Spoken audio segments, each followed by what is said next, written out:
Markets, well, we're seeing some a little bit of red action on the screen despite a better than expected earnings report from P&G.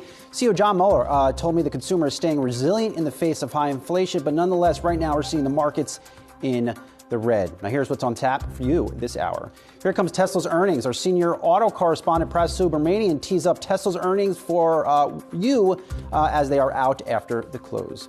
The demand for faucets. Fortune Brands CEO Nicholas Fink stops by for an in-depth look into the building products maker amid the housing market slowdown.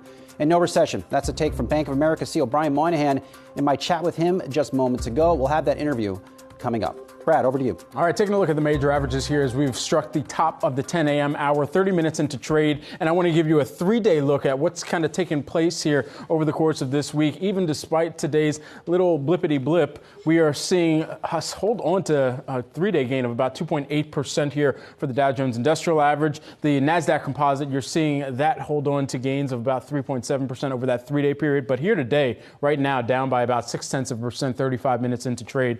Also, the S&P 500, you're seeing that lower on the day. That's down by about 0.5%. We ran through some of the sectors earlier, but I'd love to shift your attention over to retail as we're keeping an eye on some of those names, especially within that consumer discretionary construct or discussion here, and especially going into a holiday season where we're still going to be looking through Amazon, Walmart, and some of these sales that are set to commence that have already actually kicked off. Walmart actually announcing this morning that they are not going to be open on Thanksgiving. That continues what we had seen over some recent years as well in 2020 and 2021. And so keep a close eye on these retail names. Amazon down by about 1.7%.